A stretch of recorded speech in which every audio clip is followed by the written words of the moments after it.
Hello friends, இன்றைக்கி நம்ம பார்க்க போகிறது ஜாப்பனீஸ் அனிமே சீரிஸான ராக்னா கிரிம்சன் சீசன் 1 எபிசோட் 12 தான் இன்னைக்குள்ள வீடியோவில் பார்க்க போகிறோம். உங்களுக்கு இந்த வீடியோ பிடிச்சிருந்தது அப்படின்னா லைக் பண்ணிட்டு அப்படி மறக்காமல் நம்ம சேனலை சப்ஸ்கிரைப் பண்ணிடுங்க. இந்த எபிசோடுக்கு அப்புறத்துலேருந்தே மோஸ்ட்லி ஃபைட்டாக தான் போகும் அப்படிங்கிறதுனால சில விஷயங்களை கொஞ்சம் நீங்கள் பார்த்தே புரிஞ்சுக்கிட்ட ட்ரை பண்ணுங்கள். சரி வாங்க நம்ம வளவலன்னு பேசாமல் இன்னைக்குள்ள கதைக்குள்ளே போகலாம். இன்றைக்கி நம்ம பார்க்க போகிறது ராக்னா கிரிம்சன் சீசன் 1 எபிசோட் 12. இந்த பிரின்சஸ் அவளுக்குமே தனி பேட்லாஸ் கையில் வச்சிருக்கா. ஸ்வாட்ல இருந்து அவளோட பவரை யூஸ் பண்ணி கேஸ் மாதிரி ஒரு விஷயத்தை கிரியேட் பண்ற. அதுவுமே சில்வரின் மாதிரி தான். ஸோ ஈஸியாக டிராகன்ஸ் எல்லாம் இதை தாண்டி வர முடியாது. பிரின்சஸ், நீங்க உண்மையிலேயே அவங்க சொன்னதை நம்புறீங்களா? 10th 8th 3rd சீட்டை அவங்க தோக்கடிச்சேன்னு சொல்றாங்க அப்படின்னு சொல்லி ஐசக் கேட்கவும், நீ தேவையில்லாம கவலைப்படுறியோன்னு தோணுது. அந்த குப்பை பேசும்போது உண்மையை கலந்து தான் பேசிட்டு இருந்தான். ஸோ நமக்கு தேவையில்லாத விஷயத்துல நம்ம கான்சென்ட்ரேட் பண்ண வேணாமே அப்படின்னு பிரின்சஸ் சொல்றா. பெரிய டிராகன்ஸ்ல ஒரு காலத்துல ஹியூமன்ஸா இருந்தவங்க தான். ஆல்டசோராவும் டெராவும் ஒரு காலத்துல ஹியூமன்ஸ் மிலிட்ரியில இருந்தவங்கன்னு சொல்லவும், அந்த ஒரு விஷயம் மட்டும் உண்மைதான் நினைக்கிறேன். ஏன்னா நானுமே பல காலத்துக்கு அதை டவுட் பட்டேன்.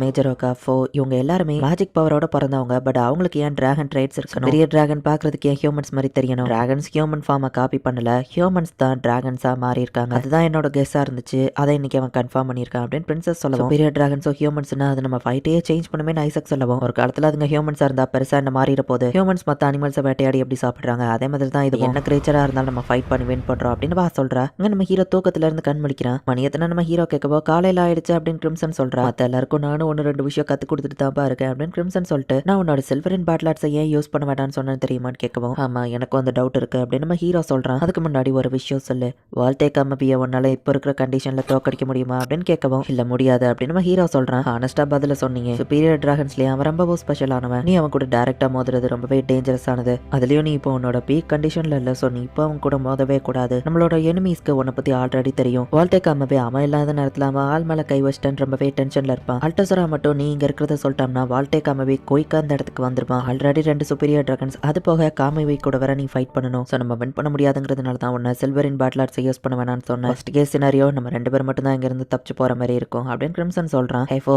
அந்த குப்பை என்ன பண்ணிட்டு இருக்கான் அப்படின்னு சொல்லி ஐசக் கேட்கவும், உண்மையிலேயே அந்த லேடி அவ யாரு அப்படின்னு சொல்லி ஃபோ கேட்கறா. எங்க மேஜிக் சர்க்கிள் அது ரொம்பவே வேற லெவல்ல அவ இம்ப்ரூவ் பண்ணிட்டா அப்படின்னு ஃபோ சொல்லவும், நல்ல விஷயம் தானே ஐசக் கேட்கறான். இந்த ஃபார்முலா ரொம்ப ஈஸி, இது கூட உங்களுக்கு தெரியாதா? ஹே அது டோட்டலி வேற ஃபார்முலா, இது கூடவா நீங்க நோட்டீஸ் பண்ணல? என்னப்பா எல்லாரும் என்ன ஆச்சரியமா பாக்குறீங்க அப்படின்னு கிரிம்சன் பண்ணதை யோசிச்சு பார்த்துட்டு, இதுக்கு மேல அந்த சர்க்கிள் என்னோட கிரியேஷனே இல்ல, அவ முன்னாடி எதுவுமே தெரியாம நான் அவமானப்பட்டேன் அப்படின்னு சொல்லி ஃபோ அழுதுட்டு இருக்கான். ஸ்லைம் மேல கிறுக்கி வச்சுட்டு அந்த ட்வின்ஸ் கொடுத்துட்டு போறாங்க. ஸ்லைம் உனக்கு தான் போன்ஸே இல்ல, அவங்க கிறுக்கி வச்சதையும் டெரைஸ் பண்ணியாச்சு அப்படின்னு நம்ம ஹீரோ சொன்னா, நான் அவமானப்பட்டுட்டேன் அப்படின்னு சொல்லி ஸ்லைம் ரொம்பவும் சோகமா இருக்கு. அவன் எதுக்கு வந்து செல்லுக்குள்ள இருக்கிற அப்படின்னு சொல்லி கிரிம்சன் வந்து கேட்கறா. இங்கதான் நான் ரிலாக்ஸா இருக்க முடியுதுன்னு நம்ம ஹீரோ சொல்றான். சரி உன்கிட்ட இருக்கிற பேலன்ஸ் சில்வரின ஜஸ்ட் ஒரு சிங்கிள் ஸ்வாட்ல செலுத்து, அந்த பிரின்சஸ் உனக்கு ஒரு வெப்பனை செஞ்சு தர சொல்லுன்னு சொல்லவும், மிஸ்டர் ஸ்லைம் சோகமா இருக்கான், என்னன்னு பாரு நம்ம ஹீரோ சொல்றான். உடனே டக்குன்னு கிரிம்சன் வந்து ஸ்லைம் தூக்கி தலையில அடிக்கிறான். இவனை இந்த மாதிரி ஃபோர்ஸா ஷேக் பண்ணினா போதும், நெகட்டிவ் மெமரிஸ் எல்லாத்தையும் இவன் மறந்துடுவான். ஸ்லைம் இவன் மேல ஒரு கண்ணு வச்சுக்கோ சரியா அப்படின்னு சொல்லிட்டு கிரிம்சன் கிளம்பவோ, ஓகே மாஸ்டர், இந்த ஸ்டூபிட் ஹியூமனை நான் பாத்துக்கிறேன் அப்படின்னு சொல்லி ஸ்லைம் சொல்லுது. சன்செட் ஆகவும் நம்மள அட்டாக் பண்ண ஆரம்பிச்சிருவாங்க, தயாராரு அப்படின்னு கிரிம்சன் போகவும், நீ எங்க போற அப்படின்னு சொல்லி பிரின்சஸ் வந்து கேட்கவும், நான் எங்கேயே போலயே சும்மா ரெஸ்ட் தான் எடுக்கிறேன் கிரிம்சன் சமாளிக்கிறேன். என் ஆளுங்களோட பிரச்சனையெல்லாம் சால்வ் பண்ணது நீ தானே அப்படின்னு வா கேட்கவும், நீ என்ன பேசுறேன்னு எனக்கு தெரியலன்னு கிரிம்சன் சொல்றான். நீ என் கூட வா வந்துட்டு பேசணும் அப்படின்னு நம்ம ஹீரோ பாபா தனியா கூட்டிட்டு போறா. இந்த மாதிரி நேரத்துல உனக்கு நான் ஒரு வெப்பனை செய்வேன், பட் எனக்கு இப்ப அதுக்கு டைம் இல்ல. நான் ஆல்ரெடி கிரியேட் பண்ணதுல இருந்த பெஸ்ட் ஸ்வாட் இதுதான், ஃபைட் ஆரம்பிக்கிறதுக்கு முன்னாடி ஒன்று சொல்லணும் அப்படின்னு பிரின்சஸ் சொல்றா. ஃபர்ஸ்ட் டைமா அவன் கூட தனியா பேச போயிருக்காங்க, அவங்க ஓகேவா இருப்பாங்களா அப்படின்னு அந்த மைடி யோசிக்கிறா. இங்க இருந்து எஸ்கேப் ஆனதுக்கு அப்புறம் நான் சோலரியன்ஸ் கூடவே இருக்கலாம்னு நினைக்கிறேன். எங்களுக்கு சம்பந்தமே இல்லாத ஒரு கண்ட்ரிக்கு போறோம், என்ன நம்பி வர மக்களுக்கு நான் சாப்பாடு கொடுக்கணும்.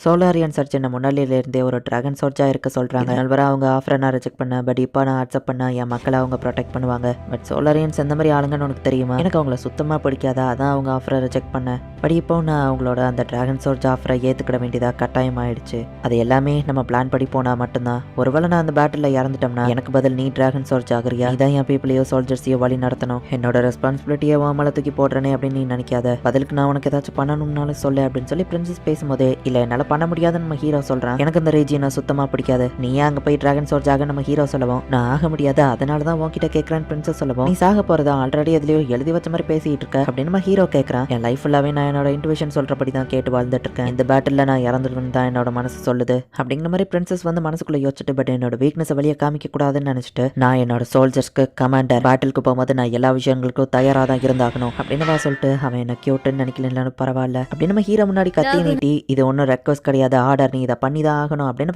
சொல்றா. நீ தானே என்கிட்ட வந்து சொன்ன உன்னை எப்படி வேணாலும் யூஸ் பண்ணிக்கிட்ட சொல்லி, நான் சொல்றதை நீ கேட்கலன்னா நீ எனக்கு யூஸ்லெஸ் தான் அப்படின்னு சொல்லவும், எவ்வளவோ ஃபைட்ல நான் இறந்து போயிருப்பேன் யோசிச்சிருக்கேனே தவிர்த்து இறந்த அப்புறம் நான் என்ன பண்ணணும் ஆகணும்னு யோசிச்சதே இல்லை. பட் இந்த பிரின்சஸ் ஈவன் சாக போறோம் அப்படின்னு தெரிஞ்சாலுமே கூட அதுக்கப்புறமும் என்ன பண்ணணும் அப்படிங்கறத பிளான் பண்ணிட்டு தான் போறா. என்ன விடவும் இவ ரொம்ப அமேசிங். லியோவும் இந்த பிரின்சஸோ ஃபியூச்சர்ல ஃப்ரெண்ட்ஸ் ஆனா நல்லா இருக்கும் அப்படின்னு நம்ம ஹீரோ யோசிக்கிறான். பதில் சொல்ல அப்படின்னு பிரின்சஸ் கேட்கவும் என்னோட ஆன்சர் இதுதான், சில்வரின் பேட்லாட்ஸ் அப்படின்னு நம்ம ஹீரோ கிட்ட இருக்கிற பேலன்ஸ் எல்லா சில்வரனையும் அங்க இருக்கிற அந்த 3 ஸ்வாட்லயுமே செலுத்துறான். நீயே டிராகன் சோல்ஜர் ஆகு, கண்டிப்பா நான் உன்னை அந்த பேட்டில் சாக விட மாட்டேன், எத்தனை டிராகன்ஸ் வந்தாலும் அதை நான் கொல்றேன் அப்படின்னு நம்ம ஹீரோ சொல்றான். நம்ம ஹீரோ இப்படி சொன்னது பார்த்து பிரின்சஸ் வைக்கப்பட்டு அங்கிருந்து ஓடி இருந்தா. அப்படி என்ன சொல்லிட்டேன் அப்படின்னு நம்ம ஹீரோ யோசிக்கிறான். அவன் கிட்ட இருக்கிற மொத்த சில்வரையும் அந்த ஸ்குவாட்ல செலுத்திருக்கான் அப்படின்னா என்னோட ஸ்குவாட் அந்த லெவலுக்கு வீக்காவா இருக்கு. என்னோட ஸ்குவாட் தான் இருக்கிறதுலே பெஸ்ட் நினைச்சேன், பட் அதை வீக்குன்னு நினைக்கிறா. இப்படியே இது முடிய நான் விட மாட்டேன், கண்டிப்பா அந்த பேட்டில் முடிஞ்ச அப்புறம் நான் உயிரோட இருந்து ஒரு பெஸ்ட் ஸ்குவாடை ரெடி பண்ணுவேன் அப்படின்னு சொல்லி அந்த பிரின்சஸ் நினைக்கிறா. மொத்தத்துல அந்த பிரின்சஸ் இப்ப சாக கூடாது அப்படின்னு முடிவு பண்ணிட்டா. கேபிட்டல்ல இருக்கிற மத்த மக்கள் எல்லாரையுமே அந்த எல்டர் டிராகன் அவன் கண்ட்ரோல்ல இருக்கிற டிராகன்ஸை வச்சு கொண்டுகிட்டு இருக்கான். என்ன கேசல்குள்ள இருந்து டிராகன்ஸ் வருது அப்படின்னு சொல்லி மக்கள்லாம் ஷாக் ஆகுறாங்க. சோல்ஜர்ஸ் காப்பாத்த வந்துட்டாங்க அப்படின்னு மக்கள் பார்த்தா சோல்ஜர்ஸே மக்களை தான் ஷூட் பண்றாங்க. அல்டசோரா அவனோட கெமிக்கல் பாய்சனிங்கை யூஸ் பண்ணி எல்லாரையுமே கண்ட்ரோல் பண்ண ஆரம்பிச்சிட்டான். அண்ட் இறந்து போயிட்டு இருக்கிற மக்கள் எல்லாரோட பிளட்டையுமே வந்து அந்த எல்டர் டிராகன் குடிச்சுக்கிட்டு இருக்கான். எல்டர் டிராகன் அவரோட பழைய உருவத்துக்கு வர போறாரு அப்படின்னு அல்டசோரா பாக்குறேன். கோயின் மக்கள் எல்லாரோட பிளட்டையோ குடிச்சு நான் என்னோட பழைய செல்ஃப்க்கு வரணும்னு ஆசைப்படுறேன். நான் இன்னும் கொஞ்ச நாள் தான் உயிரோட வாழ போறேன். சோ அட்லீஸ்ட் பேட்டில் என்னோட உயிர் போனா அதுல நான் ரொம்ப ஹாப்பியா இருப்பேன் அப்படின்னு எல்டர் சொல்லவும் சீரியஸாவா சொல்றீங்க அல்டசோரா கேட்கறேன். நம்ம கோயினோட எதிரி ரொம்ப பவர்ஃபுல்லா இருக்கான், அவனை அழிக்கிறதுக்கு நம்மளோட ஃபுல் ஸ்ட்ரென்த்தையும் யூஸ் பண்ணி ஆகணும். நம்ம பிளட் லைன் அழியாம பாத்துக்கிடுறது தான் நம்மளோட மெயின் அப்ஜெக்டிவ் அப்படின்னு சொல்லி அந்த எல்டர் சொல்றான்.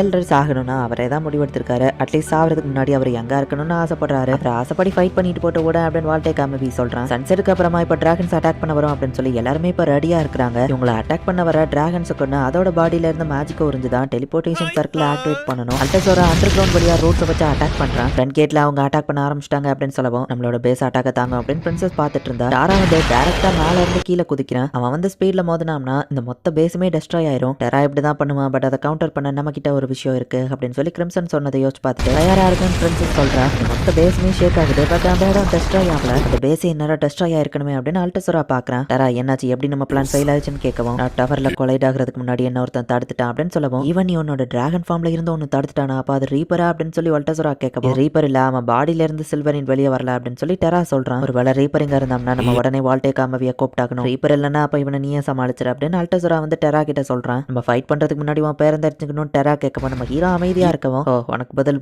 ஸ்வாட் தான் பேசுமா, அப்பவா மோதி பாத்திரலாம் அப்படின்னு சொல்லி டெராவும் ரெடியா இருக்கிறான். இவங்களோட ஃபைட் ஸ்டார்ட் ஆகுது. இந்த இடத்துல இந்த எபிசோட் முடியுது. நெக்ஸ்ட் எபிசோட்ல இருந்து கதை சும்மா வேற லெவல்ல போக ஆரம்பிக்கும். ஸோ மிஸ் பண்ணாம பார்த்து என்ஜாய் பண்ணுங்க. அண்ட் உங்களுக்கு இந்த வீடியோ பிடிச்சிருந்தது அப்படின்னா லைக் பண்ணிட்டு அப்படி மறக்காம நம்ம சேனலை சப்ஸ்கிரைப் பண்ணிருங்க. தேங்க்யூ ஃபார் வாட்சிங். Bye guys. நெக்ஸ்ட் எபிசோட்ல மீட் பண்ணலாம்.